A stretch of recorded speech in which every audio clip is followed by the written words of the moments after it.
Mascara Wars by Irving Penn. Presentation done by Ashley Ty.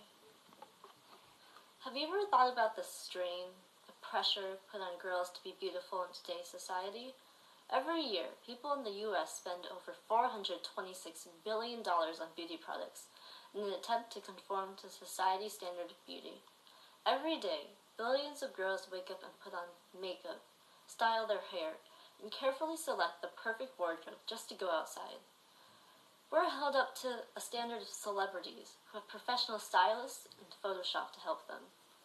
We live in a world where your appearance dictates your worth, and sometimes it can get to be too much. Girls starve themselves to look like supermodels, or ask for a nose job for Christmas instead of a cell phone. False eyelashes, colored contact lenses, diet pills. Girls are constantly trying to change themselves to fit into someone else's ideal. Many contributions to girls with low self-esteem are due to the pressure society places on them with an unrealistic standard of beauty.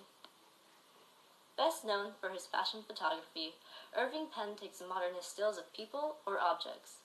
As a student, Penn developed an aptitude for art and design and attended the University of the Arts, where he studied under Alex Brodovich, the famous art director for Harper's Bazaar.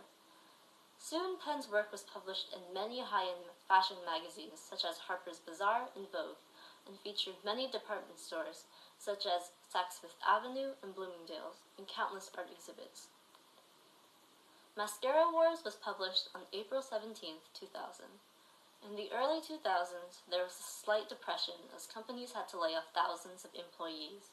Despite this, or maybe because of this, there was a surge in youth independence. More and more young people didn't want to get jobs or get married, breaking the social norm at the time. The first object of evidence I will discuss is character. We see a ghostly pale face, marked with what appears to be layers of white powder, and a bloodshot eye with globs of mascara. The character looks exhausted, tired, and strained, yet desperately applying as much mascara as possible, using two wands to achieve an impossible length. It makes the mood dark and sinister. This piece of evidence supports my claim because it is an example of the obvious stress the character is put under, despite just putting on everyday makeup. Secondly, color. The coal black, framing vivid red against stark white. This sharp contrast is dramatic, almost assaulting to the eye, demanding attention. It defies nature, yet draws in the eye. This validates my claim, since it is so unnatural. It suggests how the subject is trying to change him or herself into something they're not, something that's impossible to achieve. Third, angle. We see the subject from the front, allowing us the view of the red veins creeping along the white eye. From a side angle, we would simply see a person putting on mascara, and from the back, nothing with the same intention.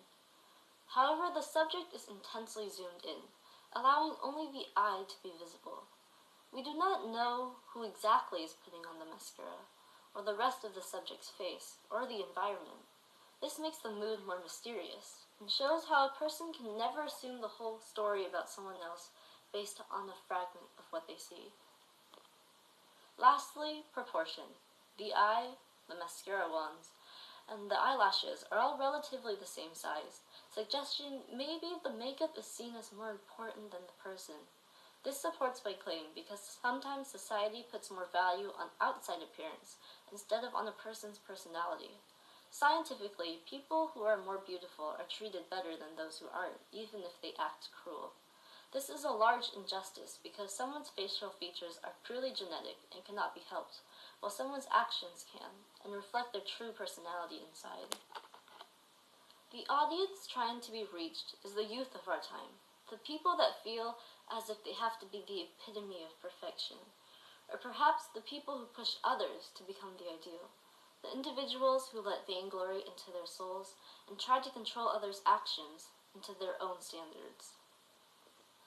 The purpose is to make more of humanity aware of the fault in society, how the media drills unrealistic standards of beauty on unsuspecting victims, evoking emotion, making you feel something. The art wants you to question yourself, challenge others, search for what you think is the answer to a tarnished society, and to inspire you to do something about it. That has been my presentation. Thank you for listening.